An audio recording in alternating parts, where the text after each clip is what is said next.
Hello everyone, before we begin today's story, I have a small favor to ask.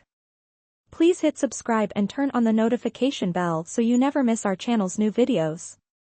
It is quick, free, and the best way to support us in bringing you more dramatic stories. Your support means the world to us. Where are you watching from? Drop your city or country in the comments below. Thank you very much. Now, let us return to our main character. It was a rainy Thursday night in New York City. The streets shimmered under the glow of streetlights, the kind of rain that blurred reflections and turned every sound into a hush. Lena Tran hurried down the marble hallway of the Harlow residences, clutching her purse and a key that had come with her short-term rental. She was drenched, exhausted, and desperate for warmth after another 12-hour shift at the architecture firm. She stopped in front of what she thought was her apartment 1304. The numbers glimmered in the dim light. She fumbled with the key, her fingers trembling from the cold. The lock clicked open. She exhaled in relief and pushed the door only to freeze. Inside, a man stood with a glass of whiskey in his hand, his expression unreadable. Tall, composed, wearing a tailored charcoal suit. Behind him, the panoramic window framed the city skyline like a painting. "Excuse me," he said slowly. "Who are you?" Lena's breath caught. "Oh my God, I am so sorry. I must have." She looked down at the key, then up at the number on the door. 1403, her heart dropped. "If this is the wrong apartment. I swear, I did not mean to break in." The man arched an eyebrow, setting his glass down with quiet precision. "You did," he said evenly. "But maybe I needed a distraction tonight." His name was Ethan Hale. The Ethan Hale. Billionaire heir to Hale Group, a real estate empire that owned half the skyline she dreamed of designing for. He looked nothing like the tabloid photos those showed arrogance. This man looked tired. Human. She stammered an apology, but he gestured for her to stay, the corners of his mouth twitching in faint amusement. "Since you are already here, you might as well tell me," he said. "Why does a woman with an architect's portfolio carry a rental key that opens my door?" Lena blinked in confusion. "You know who I am? Your firm pitched for one of my projects last month. I read your design brief. You wrote about creating homes that feel like they belong to the people who live in them." His gaze softened just slightly. "That line stayed with me." She hesitated by the door, drenched coat dripping onto the hardwood floor. "I should go. Or you could sit for a minute," Ethan said. "The rain's not letting up, and you look like you have not eaten since morning." She wanted to protest, but the storm outside howled, rattling the tall windows. Against her better judgment, she stepped inside. He poured her a glass of water, then sat across from her at the marble counter. The silence between them was strange, fragile. "Rough day?" he asked. She gave a small laugh. "Rough life, maybe. Rent, deadlines, student loans, pick your villain." "I could say the same," he murmured, staring into his glass. "Except my villains wear tuxedos and smile for cameras." She tilted her head, surprised by the honesty in his tone. There was something about him loneliness behind the confidence. Lightning flashed, and for a brief second their eyes met, holding longer than either expected. "You really should check your locks," she said softly. "Apparently, your door is too easy to open." Ethan's lips curved into a faint smile. "Maybe some doors are meant to be opened by mistake." Outside, thunder rolled across the city, echoing through the glass towers. Neither of them knew it yet, but that wrong key had just unlocked something far more permanent than a door. It had opened the first chapter of forever. The next morning, sunlight spilled through the city windows like gold dust. Lena woke late, the memory of last night flickering in her mind like a dream she was not sure had happened. She smiled at the thought of Ethan Hale, the billionaire who had not thrown her out after she walked into his apartment by mistake. But reality returned fast. Her phone buzzed with another reminder of unpaid rent and an email from her firm about layoffs. Her chest tightened. She slipped on her coat, ready to face another day of barely keeping up.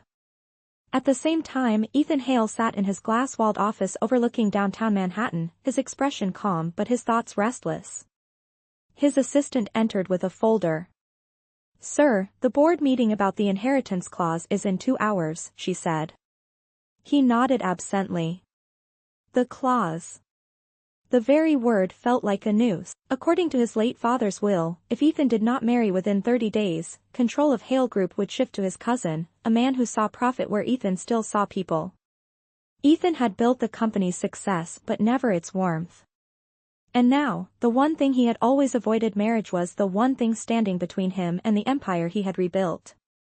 As the assistant left, his eyes landed on the security footage paused on his tablet. It was Lena from the night before, standing awkwardly in his doorway, soaked and honest. Something about her had lingered long after she was gone. At noon, Lena left her office building, clutching a brown envelope containing her termination notice. The city felt heavier today. She sat at a small cafe to catch her breath, watching raindrops streak the window. That was when a sleek black car pulled up beside the curb. A man in a dark coat stepped out. Ethan Hale. He moved toward her table with quiet purpose, every eye in the cafe turning his way. "Miss Tran," he said, his voice steady. "We need to talk." Lena blinked, confused. "You followed me?" "I prefer to think of it as finding you," he said, sliding into the seat across from her. "I have a proposition." She stared. "You mean a job?" He shook his head. "A marriage." On paper. Her coffee cup froze halfway to her lips. "Excuse me?" "Hear me out," Ethan said quickly. "It would be a contract. 6 months. In return, I will pay your debts, cover your rent, and fund your own design studio after it ends." She could only laugh, a quiet, stunned sound. "That is absurd. You do not even know me." "You walked into my life by mistake," he replied, eyes locked on hers. "But sometimes mistakes are the only honest things left." She leaned back, disbelief written across her face. "Why me?" "Because you are not from my world. You have no reason to lie. And because when you stood in my apartment last night, you did not see a billionaire, you saw a person." Silence stretched between them, thick and uncertain. Outside, the rain began again, soft against the glass. "What happens if I say no?" she asked finally. "Then I lose my company," he said simply. "And you walk away with an empty wallet but a clean conscience. Your choice." She exhaled, heart pounding. Every sensible part of her screamed to refuse, but the weight of her eviction notice pressed against her purse like a reminder of how little she had left to lose. 6 months, she whispered. Ethan nodded once. "We will draw up the terms today." He reached into his coat and set a small gold key on the table. "For the penthouse. You will need it for appearances. Just access, not ownership." Lena stared at the key, realizing it was almost identical to the one that had started it all. "You really trust me with this?" she asked. "I trust that you have nothing to gain by betraying me," he said quietly. "That is rarer than gold in my world." She picked up the key, feeling its weight in her palm. "All right, Mr. Hale," she said softly.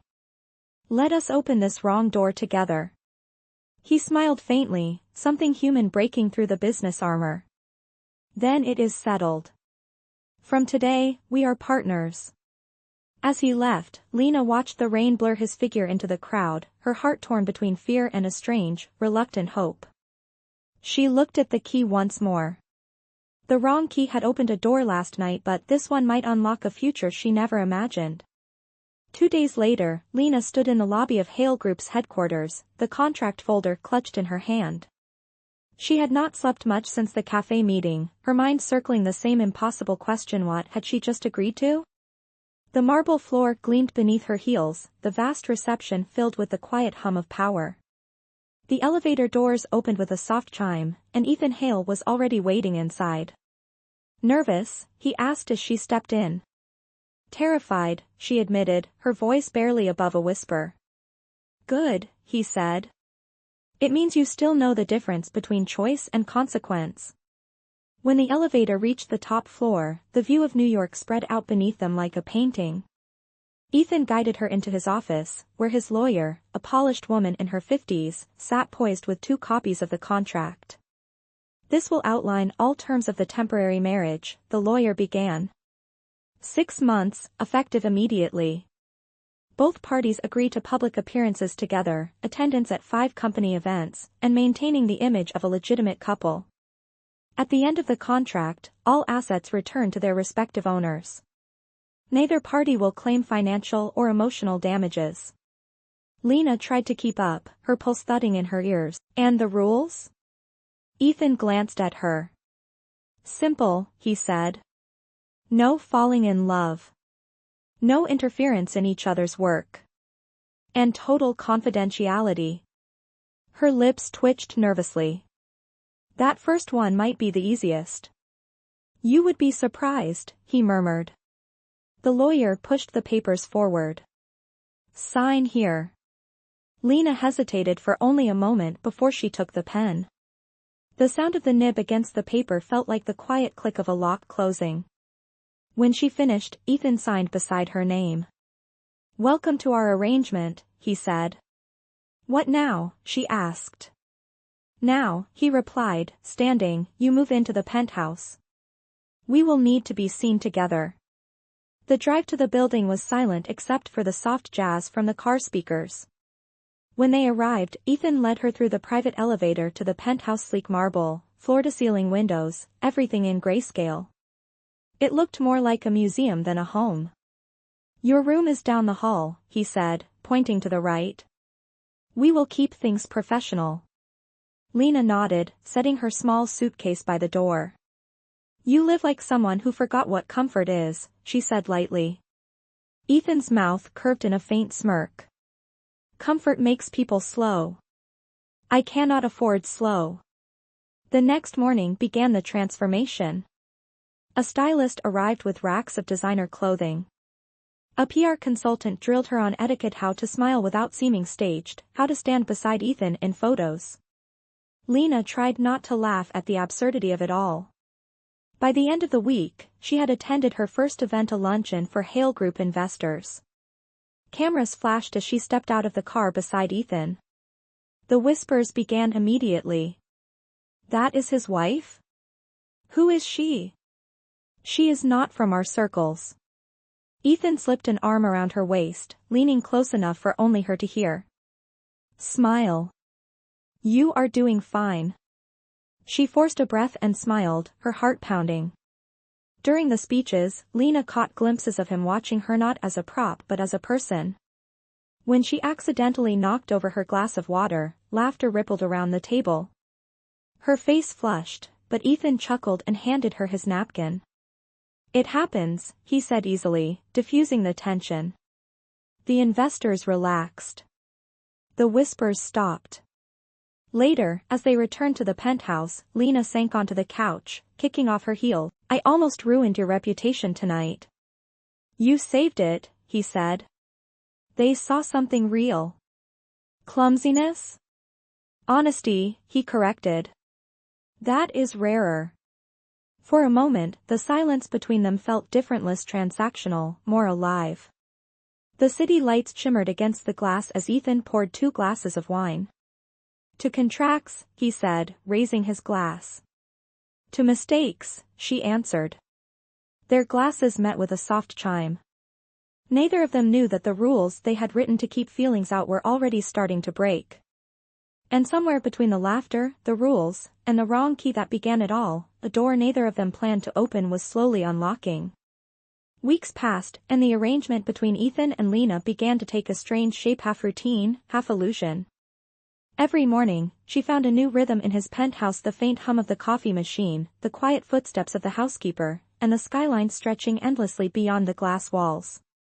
Lena had traded her small apartment and endless bills for this world of marble and silence, yet something about it felt lonelier than before.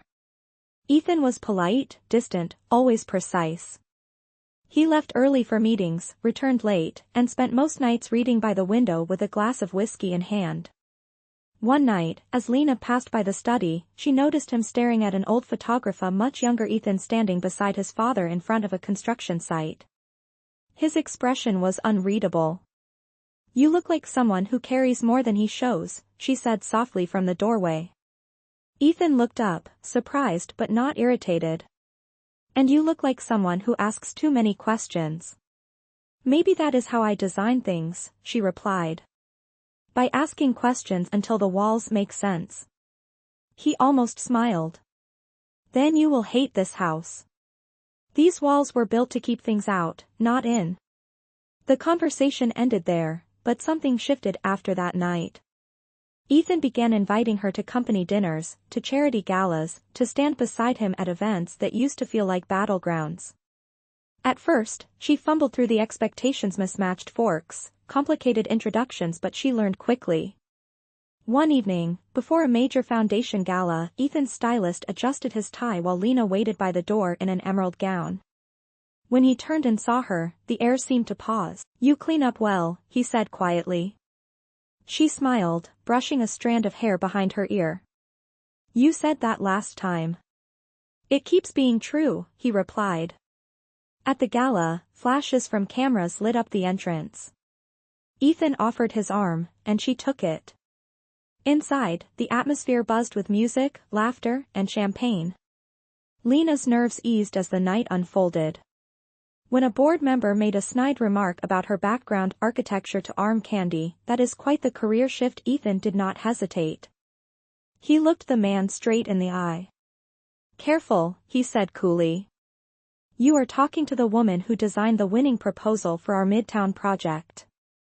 The table fell silent. Lena blinked, stunned. He had remembered her work. Later, when they slipped out to the balcony for air, she said quietly, "You did not have to defend me." "Yes, I did," Ethan answered. "You are my wife. Even if it is only on paper." There was something in his tone that made her heart stumble. "Thank you," she whispered. He turned toward her, his features softened by the city lights. "For what?" "For seeing me," she said. He held her gaze a moment longer, then looked away. "Do not thank me. I am only doing what I should have done all along." The wind stirred her hair, carrying the scent of rain from the streets below. For the first time since their contract began, she saw something in Ethan's eyes that was not control or calculation, it was a flicker of truth. Later that night, back in the penthouse, she found a small velvet box on her dresser. Inside was a delicate bracelet engraved with the words, "For appearances," and beneath it, a note in Ethan's handwriting, "In case the cameras look too close." Lena smiled, touched and confused all at once. She slipped it onto her wrist, unaware that Ethan was standing in the hallway, watching from the shadows with a look he could not quite name. Neither of them would say it out loud, but the line between what was real and what was pretend was beginning to blur, and every shared glance, every silence between them, felt like a secret neither dared to acknowledge. The following month brought the biggest event of the season, the Hale Foundation Charity Gala, a night meant to display not only wealth but power. For Ethan, it was more than a formality. It was the perfect test. The board would be watching. The press would be circling, and Lena would be by his side, not just as a contract partner but as the image of his wife. In the hours before the gala, the penthouse buzzed with quiet preparation. Stylists, assistants, and photographers moved like clockwork, adjusting every detail. Lena stood before the mirror as the makeup artist stepped back, speechless. Her reflection almost startled her, a woman in a silver gown, graceful yet nervous, her heart beating far faster than the slow rhythm of the string quartet that would soon play downstairs. When Ethan entered the room in his black tuxedo, even the chatter of the staff faded. For a moment, neither spoke. "You look," he began, then stopped, as if the word itself felt too dangerous. "Ready?" "As I will ever be," she said softly. They descended the grand staircase together, the crowd below erupting in flashes of light. The sound of cameras and murmured admiration filled the marble hall. "Smile," Ethan whispered. This is our stage. No pressure, Lena murmured back. The night unfolded in a swirl of introductions and speeches. Lena moved gracefully beside him, listening, smiling, responding just as they had practiced. But nothing in their rehearsals had prepared her for the moment when a guest spilled champagne near the mayor's wife. Without hesitation, Lena bent down, blotting the stain before staff could react. "It will dry perfectly," she said with a reassuring smile. The woman laughed, impressed. The tension in the room dissolved. Ethan watched from across the hall, pride flickering behind his composed expression. Later, during the dinner, a journalist approached them with a sly grin. "Mr. Hale, people are curious," he said. "You vanished from the headlines for months, then reappear married. Tell us, how did you two meet?" Lena's heart skipped. She turned to Ethan, but he only smiled. "She walked into my life by accident," he said. "Quite literally. She opened the wrong door, and I never let her leave." The table erupted in laughter. The line landed perfectly light, charming, sincere. Lena exhaled, her anxiety melting into warmth. As the gala ended, they stepped out into the cool night. The city lights shimmered off the wet pavement, and for the first time in weeks, Ethan looked happy. "You were extraordinary tonight," he said quietly. "You carried the whole evening." She shook her head. "You saved it. That story, it was true, but you made it sound like fate." "Maybe it was," he said, opening the car door for her. The drive home was quiet, comfortable in a way that scared them both. Back at the penthouse, Ethan poured her a glass of water instead of wine. "To survival," he said. "To appearances," she answered with a small smile. He watched her for a long moment. "You did more than appear tonight. You belonged." She looked down at her bracelet, the one engraved, "For appearances," and laughed softly. "Then I guess we are breaking the rules." "Maybe some rules are meant to be broken," he said. For a heartbeat, the silence between them felt heavier than words. Outside, lightning flashed across the skyline, the same kind of storm that had started everything. As thunder rolled through the night, Lena caught Ethan's reflection in the glass, his eyes on her, not out of obligation but something dangerously close to admiration. In that moment, she realized the charade had started to feel too real. The line between performance and truth was gone, and what remained was a question neither dared to voice: what happens when a contract starts to feel like love? The night after the gala, the rain returned, soft at first and then heavy enough to drown the noise of the city. Lena could not sleep. She stood by the tall window, watching the water trail down the glass, her reflection faint and blurred against the skyline. Everything about her life had changed in a matter of weeks, yet the ache inside her chest was new and impossible to name. Behind her, a door clicked. Ethan had come in quietly, without the usual distance in his tone. "You are still awake," he said, his voice lower than usual. "So are you," she replied. He moved closer, the sound of the storm filling the silence between them. "You were thinking about tonight?" he asked. "About how everyone believed us," she said. "About how I almost believed it myself." He looked at her for a long moment. "Maybe it is not such a bad thing to believe in something that feels right." She turned to face him fully, her heart hammering. "You made it sound so easy," she whispered. "It is not." Ethan's eyes softened. "It never is." He hesitated before continuing. "My mother left when I was 8. She said my father loved the company more than her. He built towers, but he could not build a home. I told myself I would never need one either. Until now." The confession hit Lena harder than she expected. "You built a life that looks perfect," she said gently, "but you never gave yourself permission to live in it." He laughed quietly, a sound without humor. "And you? You build homes for strangers but never stayed in one long enough to call it yours." She looked down, unable to argue. The storm rumbled outside, echoing their silence. "We are both running from something," she said finally. "Maybe that is why this works." Or maybe, Ethan said, it is why it cannot last. They stood there, close but not touching, until a flash of lightning brightened the room. On instinct, Lena reached for his hand. For a second, he froze, but then his fingers tightened around hers, steady and warm.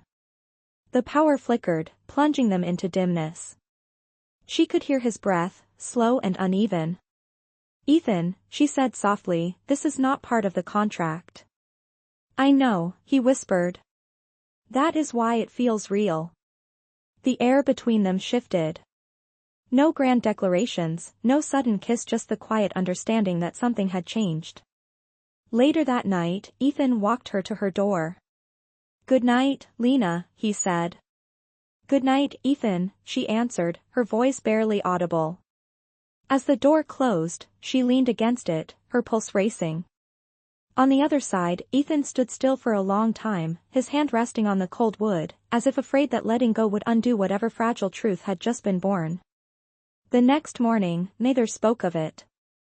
Over breakfast, they discussed schedules and meetings, their words mechanical, but every glance carried the memory of last night. By evening, Lena received a message from Ethan's assistant reminding her of the board meeting the next day. It would be public, formal, and decisive proof that their marriage was stable and his leadership unquestioned.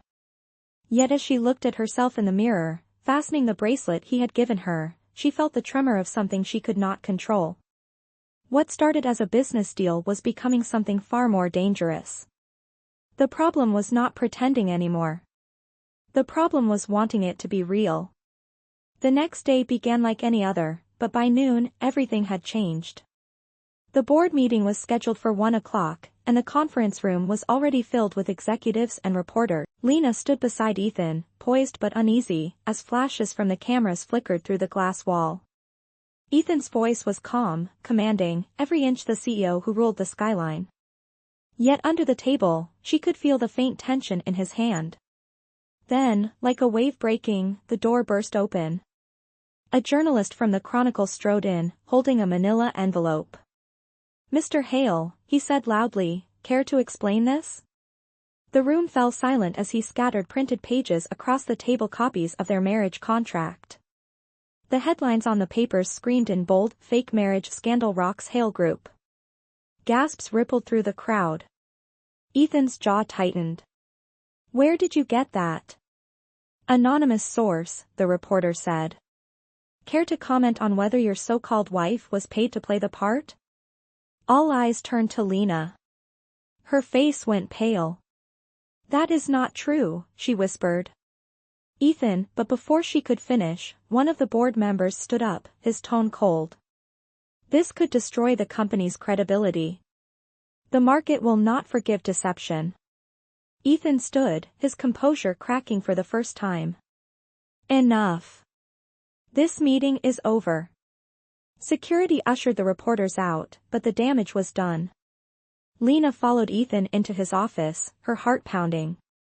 "I swear I did not say anything," she said, her voice trembling. "You think I leaked it?" he demanded. "The only other person with a copy was you. I kept it in my desk." "Then someone went through it," he snapped. "Convenient, is it not?" She stepped back, her eyes filling. "After everything, that is what you think of me?" He turned away, hands gripping the edge of the desk. "This was a mistake." "Yes," she said softly. "It was." She slipped off the bracelet he had given her, the one engraved, "For appearances," and placed it on his desk. "At least we were honest about one thing." Ethan looked up just as she walked out, the sound of the door closing echoing through the glass office. Outside, the storm that had been building all morning finally broke, lightning streaking across the city's skyline. By the time Ethan reached the lobby, she was gone. That night, he sat alone in the penthouse, the gold key she had once held resting in his palm. For the first time in years, he felt the weight of what he could not control. He had built walls, rules, and contracts to protect himself from loss, but in doing so, he had lost the only person who saw him as human. Across town, Lena sat on a park bench beneath a street lamp, rain soaking through her coat, staring at the city lights she used to dream of designing for. Somewhere between pretending and feeling, she had lost her way too. And for both of them, the sound of thunder outside felt like the echo of a promise breaking. Days passed in silence. The scandal spread like wildfire across every news outlet. Fake marriage. Corporate manipulation. Hale empire in crisis. Ethan shut himself away in his office, facing lawsuits, stock drops, and betrayal from within his own board. Yet none of that hurt as much as the empty penthouse waiting for him each night. The place that once echoed with her laughter now felt like a mausoleum. He had driven her away, and for what? To protect an image already shattered. One evening, while reviewing security footage with his assistant, something caught his eye. The reporter who had leaked the story was seen leaving the building with one of his own executives, his cousin, Daniel. The same man next in line for the inheritance. Ethan's expression darkened. He set this up, he said quietly. The truth hit him like a strike of lightning. Daniel had stolen the contract from Lena's desk, fed it to the press, and destroyed both their names in one move. Ethan stood abruptly. Get the car, he ordered. That night, a different kind of storm swept through the city. Lena, unaware of it all, was walking home from the cafe where she had been picking up shifts again. Her savings were gone, her career damaged, her name tangled in headlines she never wanted. She passed a construction site lit by floodlights and stopped short. A large banner hung from the scaffolding, Project Home designed by Lena Tran. Her breath caught. She stepped closer and saw a new sign beneath it, funded by the Hale Foundation. Confused, she entered the temporary gallery space nearby, where a crowd was gathered. Inside, architectural sketches lined the walls, her sketches. Every design she had submitted to Hale Group, every drawing she thought lost, framed and displayed under one title, The Wrong Key. At the center of the room stood Ethan. He turned as she entered, his expression stripped of pretense. You built homes for people who never had one, he said. You gave me a reason to start doing the same. She stood frozen, words caught in her throat. Why would you do this after everything? Because I was wrong, he said simply. You never betrayed me. My cousin did. I have already handed the proof to the board. He will be gone by morning. He took a step closer. But even if clearing your name costs me everything, I would do it again. You deserve better than being someone's secret. Tears filled her eyes as the crowd began to applaud softly, recognizing her name. For the first time in weeks, she did not feel like a fraud. Ethan reached into his coat and held out the gold key she had returned to him. It opened the wrong door once, he said. Maybe now it can open the right one. Lena looked at it, trembling. Ethan, this changes nothing about the contract. It changes everything about us, he said quietly. No signatures. No conditions. Just truth. The room was silent except for the faint hum of rain outside. She took the key, her fingers brushing his, and the moment stretched like a breath held too long. The applause grew louder, but neither of them noticed. For the first time, they were not pretending. They were just two people who had finally unlocked what had been missing all along. Several weeks later, the storm had finally passed. The scandal faded from the headlines, Daniel was removed from the board, and Hale Group began to rebuild under Ethan's quiet leadership. But for Lena, life had taken a new turn. With the foundation's support, her project, Home, was approved to become a real housing initiative for underprivileged families. She worked long hours at the new design site, not for survival anymore but for purpose. One crisp morning, as the construction crew raised the first beam, a familiar black car pulled up by the gate. Ethan stepped out, wearing no suit this time, just a dark sweater and that calm, careful smile she had once mistaken for arrogance. You are early, she said, trying to hide the warmth rising in her voice. I could say the same, he replied. They walked along the gravel path, the sound of hammers echoing in the distance. So, she said, Hale Group is letting an architect they fired design their biggest community project? Correction, Ethan said. Hale Group is letting the woman who saved its reputation design something that will outlive it. She laughed softly, shaking her head. You always know what to say. No, he said, looking at her, I am just learning when not to stay silent. They stopped near the edge of the foundation where the first wall was being built. Do you still have it? He asked. She reached into her pocket and pulled out the gold key, now attached to a small wooden tag that read, Home.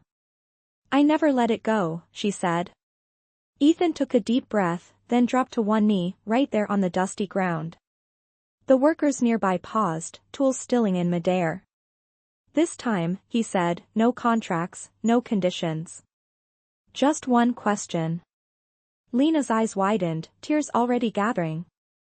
Ethan, Lena Tran, he said softly, the woman who walked through the wrong door and somehow opened every one after it. Will you marry me, for real this time? For a heartbeat, the world seemed to stop. Then she smiled through her tears. Yes, she whispered. The crew cheered, laughter filling the sight like sunlight. Ethan slipped a simple silver ring onto her finger. No diamonds, she teased. The architect in you would have hated the waste, he said. She laughed again, pulling him into an embrace. As they stood there, the city stretched wide around them, bright and alive, and the air smelled of rain and sawdust and second chances. Months later, their wedding was small, held at the finished community center that bore her designs and his name on the foundation plaque. As they danced under the soft lights, Lena whispered, Do you ever think about how it all started? Ethan smiled. Every day. The wrong key opened the wrong door, but it led me to the right person. She rested her head against his chest, their laughter blending with the music. And as the night settled around them, one truth remained: the mistakes that once broke them had built something lasting. Sometimes, the wrong door is exactly where forever begins.